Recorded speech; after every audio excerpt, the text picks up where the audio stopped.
pushed away in the air. Hit for 6. Slower ball. It's just over the top. On Got point. A fair bit in his armoury, or their armoury, as that will be the winning stroke. Bridget Patterson lofts it down the ground, and the Adelaide Strikers produce a dominant display. Yeah, a bit disappointing, I think. We just never really got going in the batting innings there. We lost wickets at bad times, and unfortunately just didn't have enough on the board to be able to defend under lights here at Cairo. To lose a game is sort of a strange feeling, and I reckon when you lose a match, you can very quickly go to the negative things. The thing that we need to keep reminding ourselves, though, is the brand of cricket we like to play and want to play. All right, and as Wade always talks about, we assess situations as best we possibly can, and if things can be a little bit tricky, then how to quickly assess, okay, and then still play our positive, brave brand. The rivalry in itself is already big enough, so to then add an element on top of it of being your old team probably does heighten things a little bit, but it's always an exciting day when you come up against the other Melbourne team, but we want to play a really brave brand of cricket and take on a really aggressive approach. She's always amazing around the group, always such a great character and brings an amazing energy, can't wait to have her back in and around the squad when she's ready to go.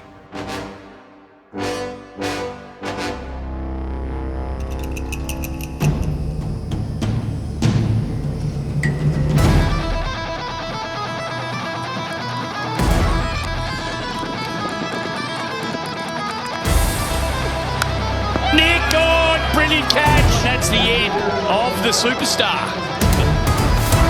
There it goes, a reverse straight away. That's well hit. Fielder coming around, Capsey underneath it. And gets her. And she gets the edge to that. It flies to cover. Fielder around and takes the good catch.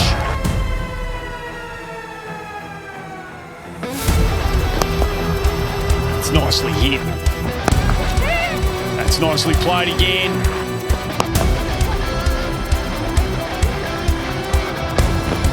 Well, he's gone through that whole process, hasn't he?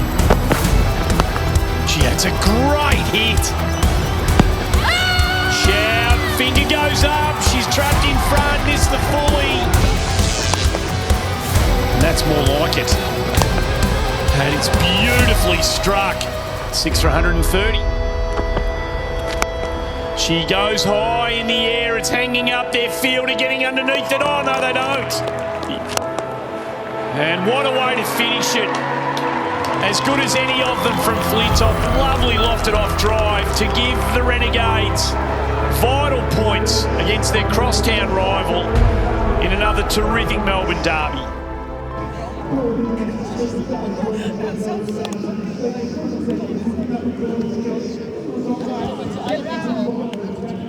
Helmot always says if it's in your zone, sort of go. So, and knowing that in the back of my mind, and there was a bit of a gap there, so it's kind of a hit and hope, and it paid off this time around. So I feel like the more you can sort of take that brave option, as Helmot says, the more it's going to pay off. Anytime we beat the Stars, it just feels good. Feels right, yeah. Everyone really chipped in and played their role with the ball, and with the bat we got there, which was good. But as I said, it probably was a bit of a scrap that game, and it's our brand to be able to win those and have pride in winning hard games of cricket like that, and we did that. We're a team that doesn't rely on one person. We rely on our top 8, okay? And the fact that we're all delivering, we're all chipping in, we're all assisting and being a part of, obviously, the batting innings together, not relying on one person is terrific.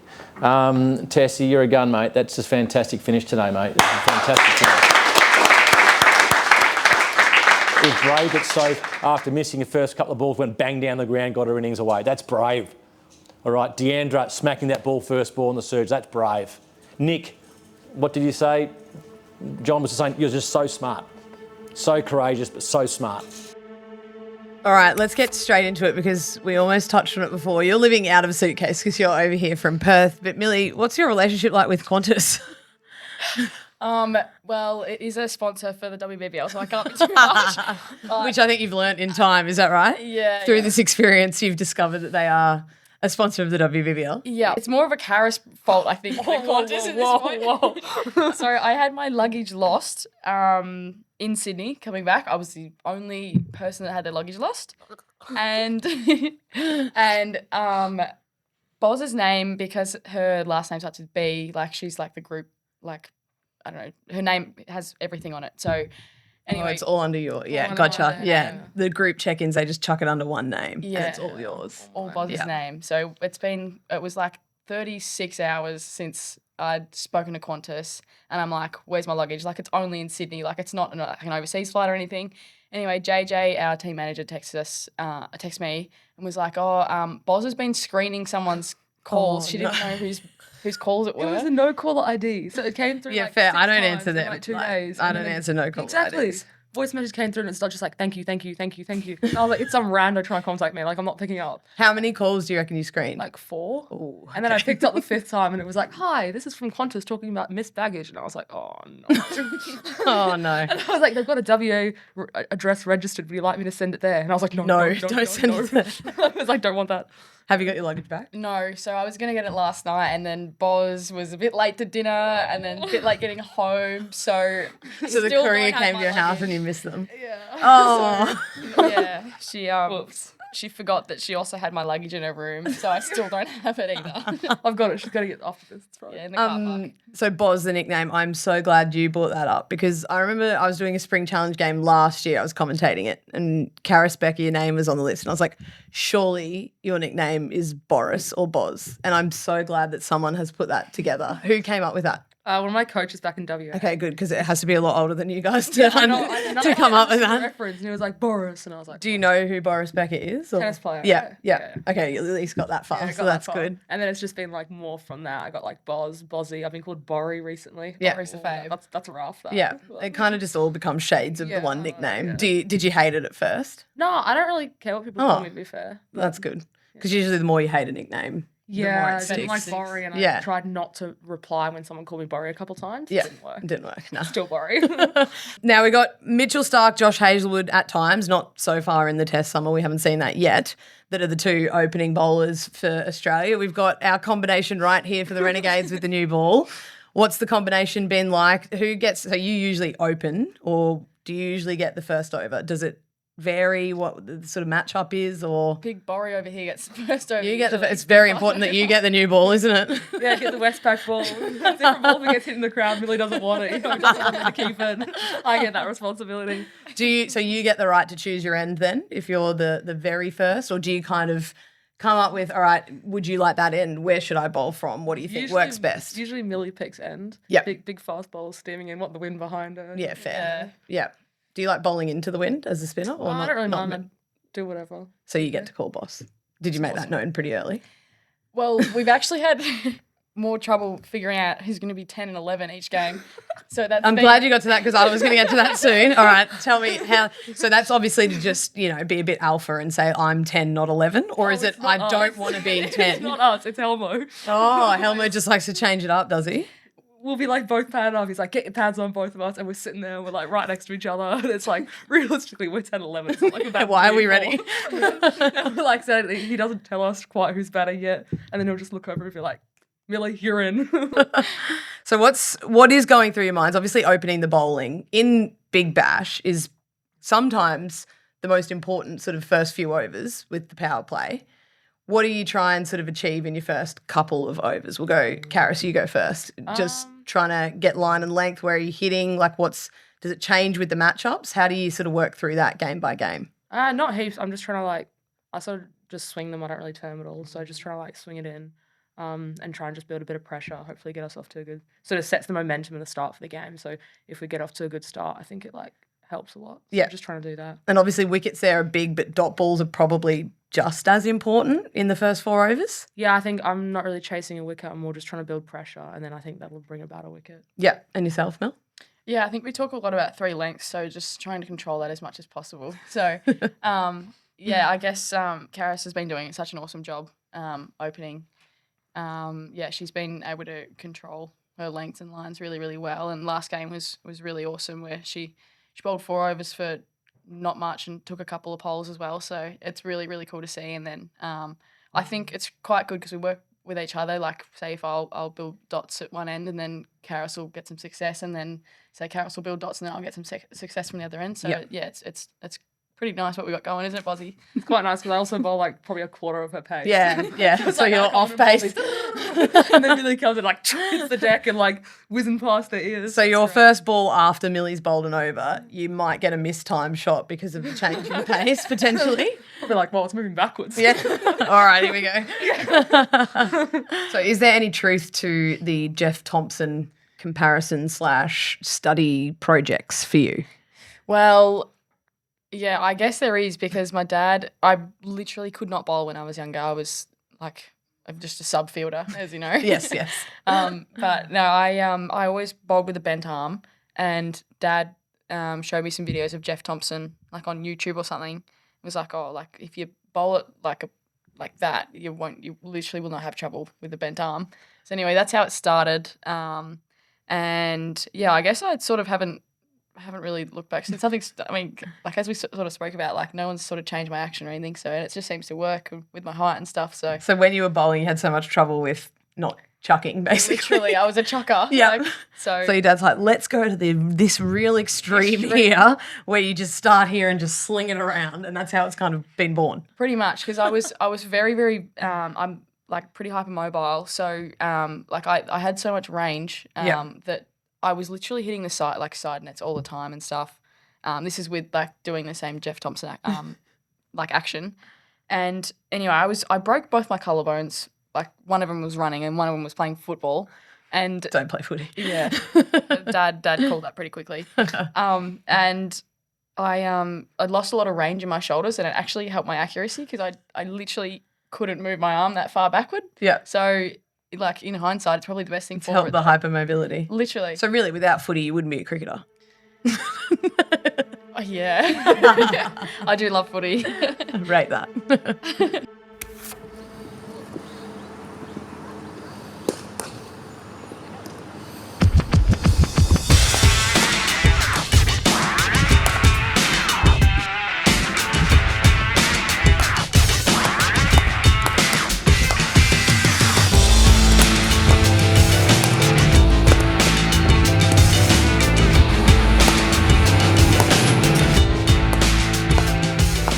The game is always evolving, especially the women's game, and I think we noticed it pretty early on that every team's getting better, all the lists are changing, and we knew as a club we needed to get better and keep up with that because instead of hunting, we're actually being the hunted this year, which is nice, but you do have to move on very quick. With that loss that we had against other strikers, it didn't mean that we changed our approach. We just looked at the ways in which we can improve. But I think the girls control that. And you asked about Soph's influence. Soph and Georgia often run that and what that looks like. But I think from a playing point of view, and us as a professional group, we just try and stay pretty level most times.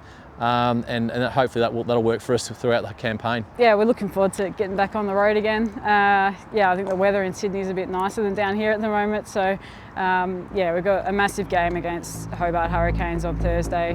They're the informed team in the competition.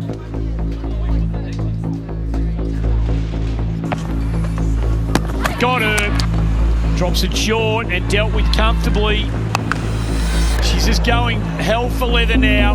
Catch will be taken. Carey underneath it. Pressure back on the Hurricanes in that final over. Oh, that's beautifully played by Villani. What a magnificent shot. And with that, it is all over. What a way to finish it.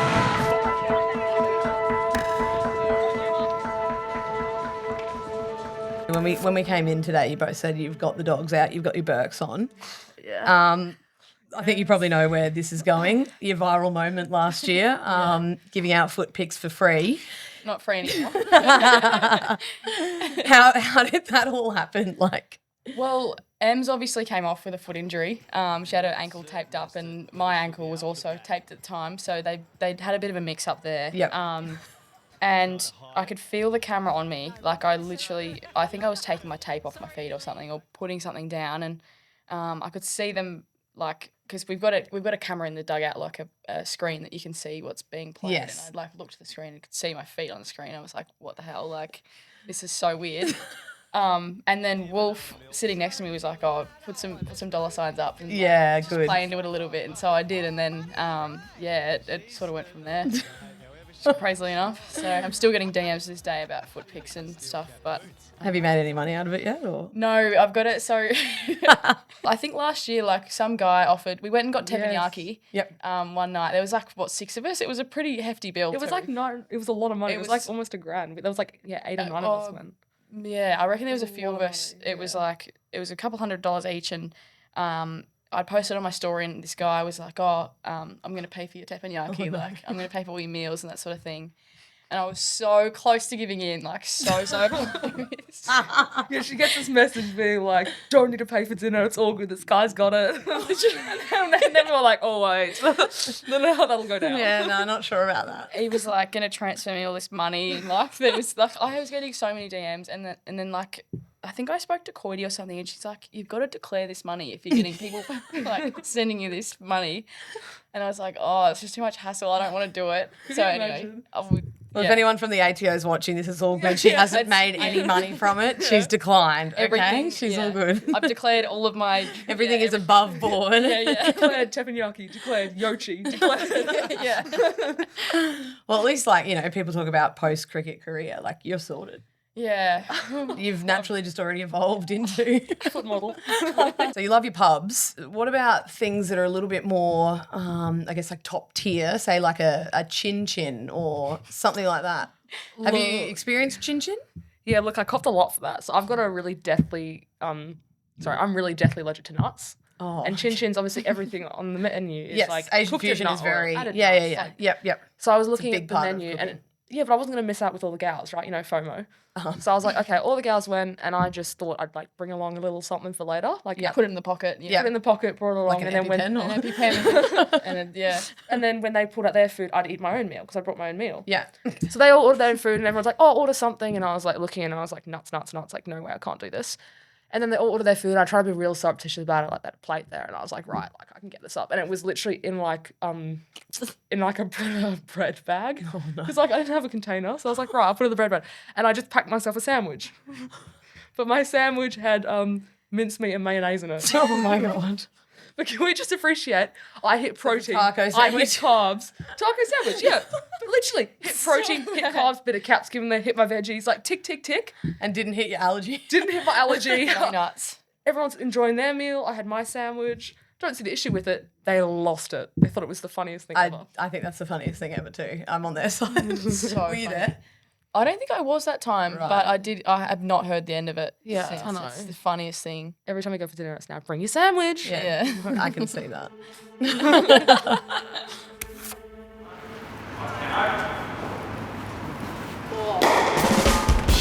Yeah, that one came out.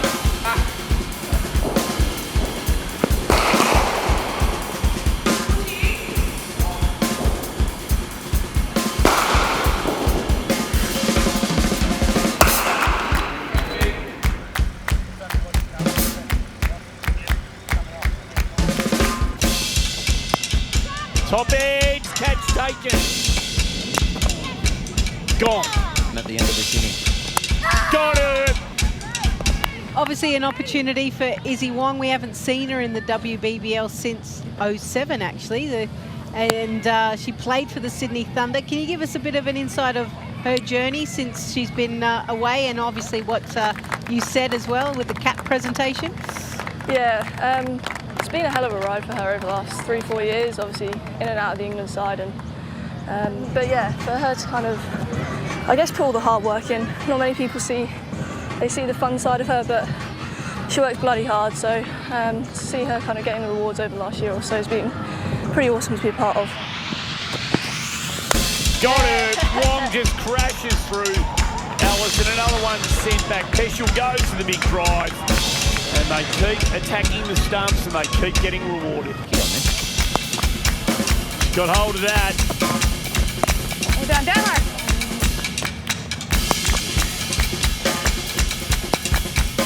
And again repeats the dose. And And that will be that. So the Renegades get their 4th win on the board. I've been around the girls for a while now, so yeah, it was really cool to get out on the pitch and yeah, to play some cricket, and I loved every second of it. Obviously great to come away with the win as well. I thought it was quite a good performance. Everyone just chipped in and yeah, got the job done.